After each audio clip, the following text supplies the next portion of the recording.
This is Amy, and you're listening to the Talkin' Appalachian podcast.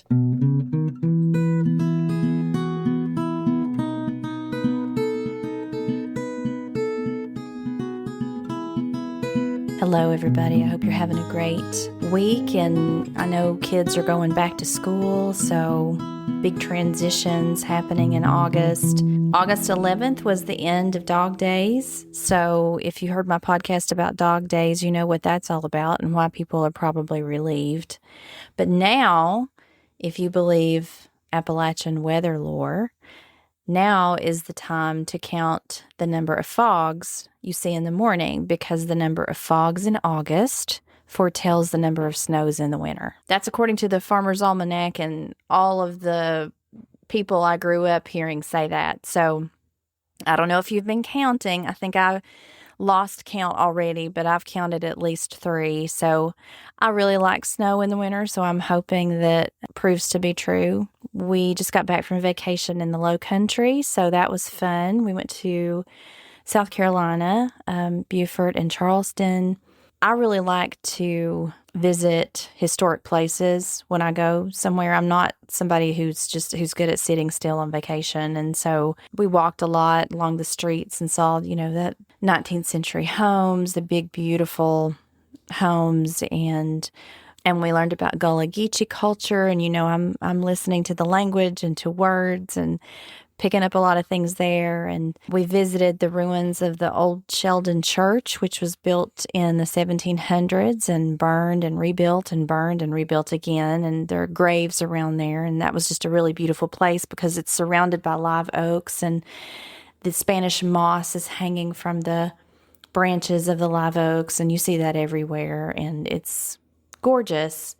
We were going to go see the Hunley, but the museum was closed while we were there. So 20 years ago when I was in Charleston, when they found, 20 or 25 years, I can't remember exactly, but when they found the Hunley, shortly after they found, and this is for those of you that don't know, the Hunley was a Confederate submarine that was really innovative for its time, and it sank a ship before it was sunk in Charleston Harbor. And so when they found it, it was thought that they were lost forever. So when they found it, it was a huge story. They took it to a military base and they kept it in a tank of water. And I believe National Geographic was controlling all aspects of people seeing it. But I happened to be there when my brother lived in Charleston. I happened to be there visiting during Father's Day weekend, and my dad and mom were there, and we surprised my dad on Father's Day by taking him. We got tickets and we took him to see the Hunley, and one of my nephews is named Hunley. So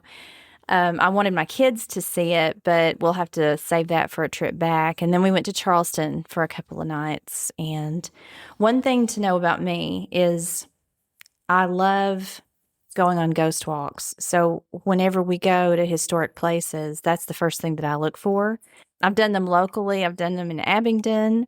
I've done them in London. I've done them in Boston and Savannah and New Orleans. I did one at the Stanley Hotel in Colorado, where Stephen King stayed and got the idea for The Shining.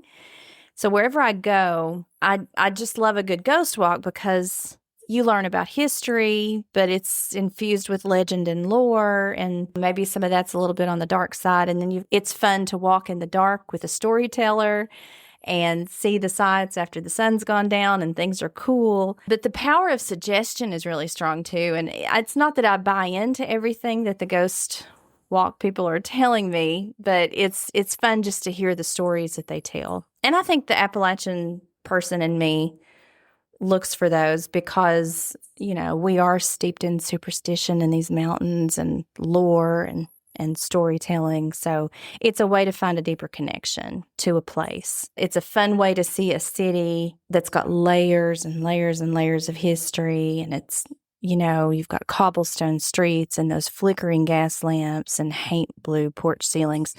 And speaking of Haint blue, that's one of the things I wanted to talk about on this podcast, because for those who might be new listeners, we use the word Haint in Appalachia for 2 reasons.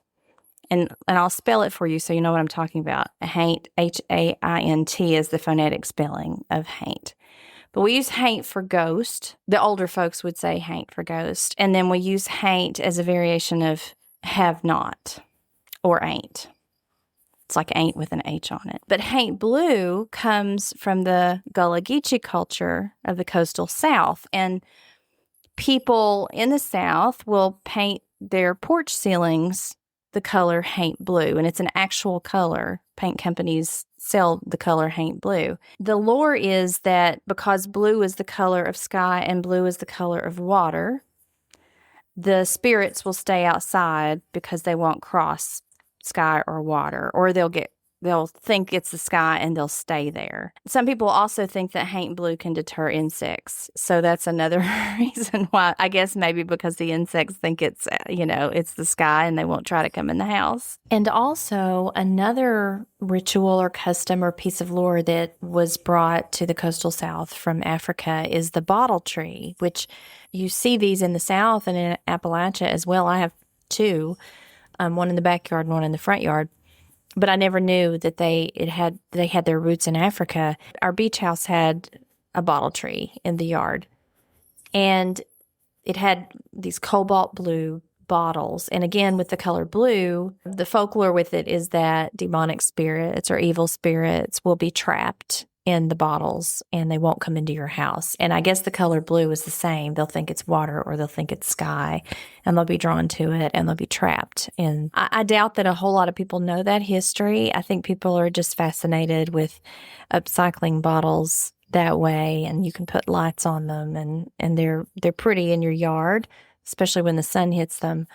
But it's interesting to know that that's the history of bottle trees, and I've also seen them in cemeteries. We toured, while we were in Charleston, we toured the USS Yorktown, which served during World War II and Vietnam. My great-grandfather was a World War II Navy veteran who served on a resupply ship. Anytime I get to tour a World War II ship, I just think it's really interesting, and I just imagine him and what his life was like during that time. We shopped in the Charleston City Market. We saw sweetgrass baskets being made, and this is an art form that's been passed down for 300 years with its origins in West Africa. And the weavers use sweetgrass and palmetto leaves. They're not cheap, but they shouldn't be because it's really a piece of art that's also functional. We went to a museum where I learned about the history of the teddy bear, so I'm going to tell you about that if you've never heard about this. In 1902, Theodore Roosevelt went bear hunting, and he wasn't having any luck, so his hunting buddies caught a bear cub. This is awful. And tied it to a tree so he could shoot it. Don't worry, there's a happy ending to this. He refused. He didn't think it was sportsmanlike to shoot a bear cub tied to a tree. So the newspapers picked up the story, and a political cartoonist named Clifford Berryman drew a cartoon about the bear.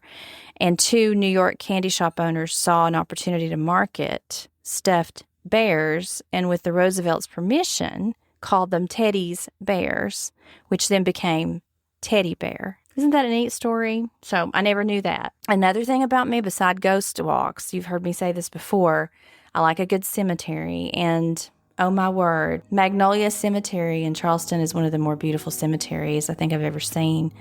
It's, again, just full of those live oaks draped in moss. There's a lake in the middle, and the signs will tell you not to feed the alligators. And I kept thinking, oh, I'm going to get to see an alligator out in the wild, but I never did. But it includes these beautiful early 19th century and Victorian era graves.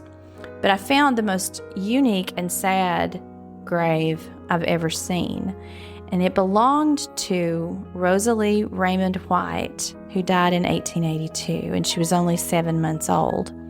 Her grave is in the shape of a cradle, and above the cradle is an icon of a baby's face like a death mask. Now, the epitaph on this grave reads, "By and by in God's good time, when all our work is done, we too shall find the waiting bar, and you, our little one." I thought that was really interesting because I had never seen the phrase waiting bar, B-A-R, on a gravestone. I did some digging into what waiting bar could mean. So there's a literal waiting bar, and that's something that dates back to that time period that we still use today. So it's literally a bar where you wait to be seated at a table for a meal. But in this case, because it's appearing on a 19th century child's gravestone, it's a religious or poetic expression from Christian hymnody or a scripture-based verse. There's a phrase in the Bible that's used often, and it's judgment seat.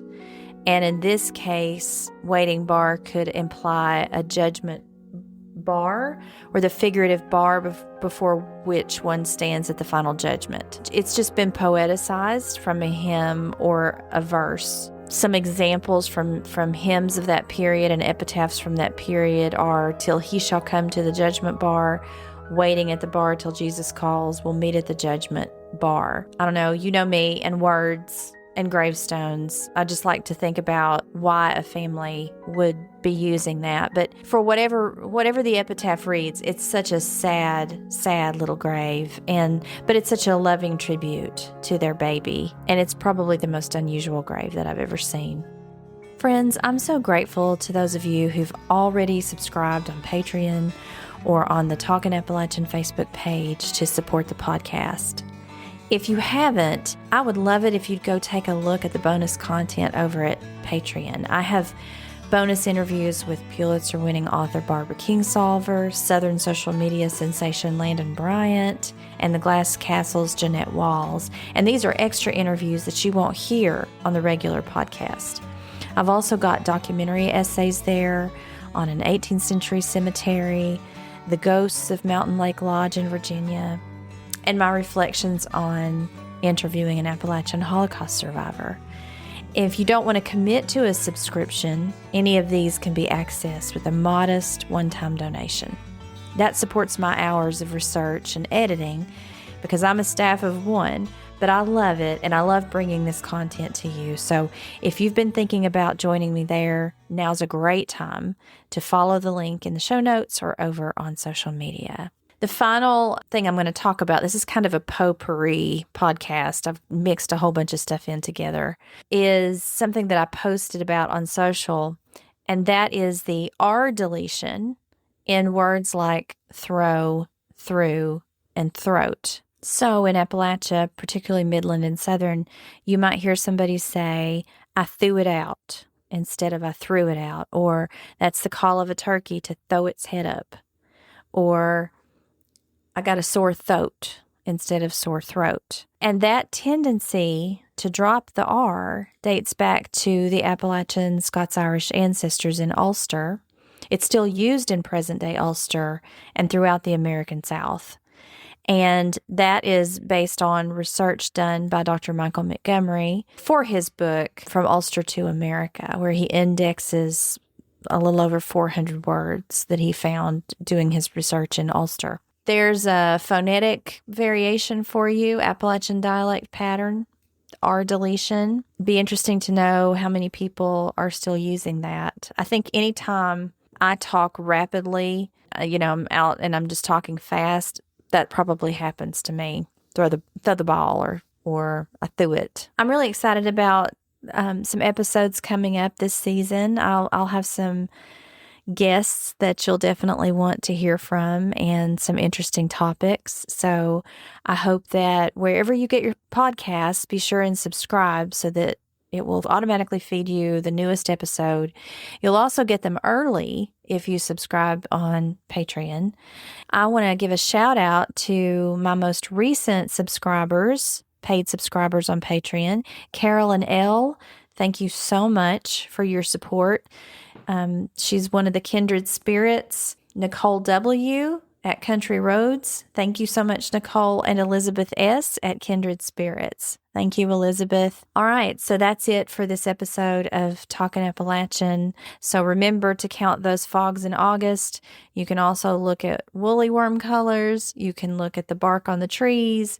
You can look at the bushiness of squirrels' tails and gauge how high or low the spiders' webs and bees' nests are. And that will all give you some indication of weather. And if you want to know more about that, then the Farmer's Almanac has an interesting write-up on it on their page. So you can go over there and read more about it. I might write about it on Patreon too, so if you subscribe, you won't miss that. Thanks so much for listening, and remember to keep talking Appalachian.